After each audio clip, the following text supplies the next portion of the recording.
This is a story so predatory, it's cast a chorus of fattened folks. A barbaric fable from a banquet table, but alas, this is no hoax. It's an all-you-can-eat, all kinds of meat from every kind of beast, but not just any restaurant, and no normal kind of feast. The special guests at this colossal feed were a ravenous, frightful, merciless breed, known for their unstoppable, insatiable greed. Invited from places all over the world, their rapacious habits would soon be unfurled. Incredibly fat aristocrats and bulging barons with animal hats, mammoth moguls, hefty nobles, and a ton of tubby tycoons, magnates, monarchs, dukes, and counts that resembled big balloons. One of them even boasted he'd eaten 20 cooked baboons. Swollen sultans from distant regions, elephantine warlords from far foreign legions, porcine queens with obese kings, and their plump little children who ate all sorts of things. Chiefs, commanders, khans, and kaisers, admirals, emperors of monstrous sizes gathered on this one dark night to boast of their fanciful carnivorous plight and to be fed an unrivaled meat-eater's delight. The menu was long and divided for distinction into dark, beastly chapters of creatures doomed for extinction. It was not a cataclysmic blast that spelled the end for the dinosaur. The entire lot chopped up and eaten by their forefathers years before. For a diplodocus tail will never fail to feed an army of hungry Huns, and a stegosaurus sandwich will feed a fasting flock of nuns. Out came an entree of Mongolian ants that carried a message and did a weird dance. They ordered 6,000 eggs of unborn birds and slurped them away with no last words. They scooped out brains and cut up a snake, then followed that up with hippopotamus steak. The chefs, a pack of culinary barbarians who bring tears to the eyes of all good veterinarians. Most of them wanted by the cuisine police, but they bribed them with wolves' feet cooked up in hot grease. They personally hunt down and kill their ingredients. To the restaurant they have only loyal obedience. They journey far and travel wide to poach the chef's special, drawn, quartered, then fried.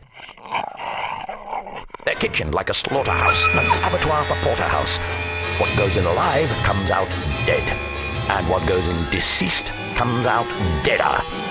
But if it's served up still breathing, some say it tastes better. Now in this aerial eatery, something was not upon the menu. Not dessert, nor supper, or pianist in tux, but a little-known phenomenon dubbed Carnivore Reflux. At 11:45, a wave of grumbling swept the room. They could hear a distant tremor. Did a frightening earthquake loom? But the sound grew louder as their stomachs started to churn. Was indigestion the foe in question, or was heartburn the concern? Gobble, munch. Out from their mouths came a torrent of vomit, spraying at the speed of a heaving Halley's comet. Each creature devoured through the years came spewing out, all galloping, flapping, and swimming about in their original forms, all put back together, hot meals in rewind, out of the ether, geysers of puke with the volume and thickness of 4 fleets of Vikings with chronic seasickness, out of their stomachs, up through their esophaguses, from internal organs things rose from their sarcophaguses. I don't remember eating that, said a man who threw up an ape that seemed surprisingly tame, but he should have known that Gorilla Worst was not just a clever name. Their yakking echoed with the sounds of yaks, growls and barks and hoots of owls, chirping, squeaking, and some meows, and whatever sound a turtle makes. The retching people could do nothing but sit like the obese spewing man in that Monty Python skit. Their years of meals had come back to haunt them, phantoms of dinners past would suddenly taunt them. There they were, all suddenly freed, reincarnated like a Buddhist stampede. The gods of gastronomy had struck fear among the mortals, their mouths becoming ghastly, gaping creatures, squirting portals. But the mass evacuation finished. Their exorcism had abruptly diminished.